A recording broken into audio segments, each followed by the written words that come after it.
Hey everyone, and welcome to this explainer. I am so incredibly thrilled to be chatting with you today. Look, as you round the corner into your final year as fourth-year college students, and I know, the senioritis might really be kicking in right about now, you're preparing to step into your very own classrooms. But before you do that, there is this massive myth we need to bust right out of the gate, and that is the myth of the standard classroom. Honestly, it just doesn't exist. Every single learner who walks through your door is going to bring a totally unique blend of abilities, backgrounds, and educational needs. So today, we're unpacking the Cluster 1 foundations of special and inclusive education. Our goal here is to help you, as future teachers, transition from just kind of noticing those differences to truly understanding and actively supporting them. Here's our roadmap for today. We're going to cover 5 core concepts. Number 1, moving beyond the diagnostic label. 2, special versus inclusive education. 3, shifting your teacher mindset. 4, real classroom applications. And 5, focusing on learner needs. Let's get right into it. All right, part 1, beyond the diagnostic label. Okay, so let's lock down 2 foundational definitions real quick. First up, an exceptional learner. This is someone whose characteristics or needs require particular attention or specialized support. Notice how we aren't just rattling off a list of categories or disabilities here, right? Exceptionality is all about the educational implications. Being exceptional doesn't mean a student is less capable. It can mean sensory differences, physical needs, or even advanced giftedness. Then we've got learner diversity. Now, as my future colleagues, I really want you to remember that diversity covers the whole shebang: culture, background, home language, interests, motivation, you name it. It is so much more than a label. If we walk in assuming everyone learns exactly the same way, we're basically accidentally building roadblocks right into our own lesson plans. There's this quote I absolutely love. One of the most important habits for a future teacher is learning to distinguish between a label and a learner. Honestly, making that distinction is going to be your superpower. Let's say you have 2 kids in your class who both have a diagnosis of ADHD. Now, that's helpful information for sure, but it doesn't tell you the whole story. Those 2 students might have completely different strengths and struggles. One kid might need help just initiating a task, while the other might just need a quiet corner to avoid getting distracted. A medical diagnosis can never, ever become your entire understanding of who a student is. Moving right along to part 2, special versus inclusive education. We hear these 2 terms tossed around all the time, right? But they aren't totally separate, isolated ideas. They're actually a really logical, connected progression toward a much bigger goal, which is student belonging. Think of special education as your toolkit. It provides the educational services, the specific instruction, and that targeted support to address a learner's unique needs. It's all about overcoming barriers. Inclusive education, on the other hand, is the heart of it all. It expands that focus outward and asks, how can the whole educational environment ensure this kid has meaningful participation and actually feels like they belong here? Providing specialized support and creating an inclusive environment are beautifully connected responsibilities. You really can't have one without the other. So I want you to really think about this for a second. Imagine you've got a learner with a disability enrolled in your regular classroom. They are physically sitting at a desk right there in the 3rd row. But they can't access the learning materials. They can't really join in on group discussions. And the way the test is formatted completely prevents them from showing you what they actually know. Are they fully included? No way, absolutely not. Mistaking physical placement for true inclusion is a really dangerous trap for a new teacher to fall into. So what does true inclusion actually require? Well, it boils down to 2 dimensions, the academic and the social. Meaningful academic participation means they're actually accessing materials, they're communicating their ideas, and they're demonstrating what they've learned.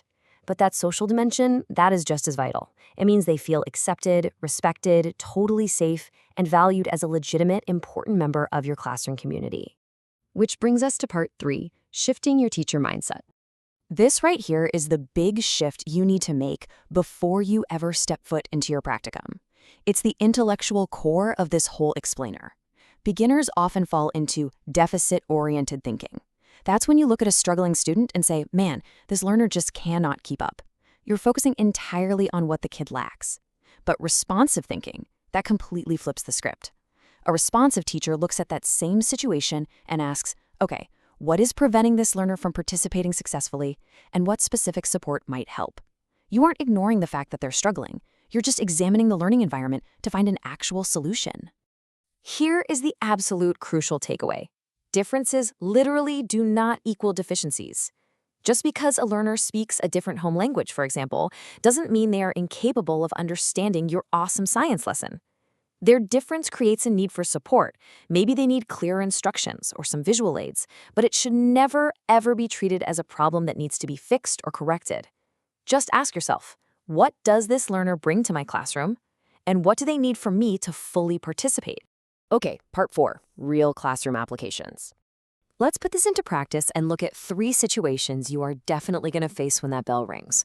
First, say a learner with a physical disability can't complete a written activity in the standard time limit. The responsive action? Provide an alternative assessment. Simple. Second, if a student has a different home language and struggles with your long verbal instructions, your responsive action is providing visual supports and structuring some peer interaction.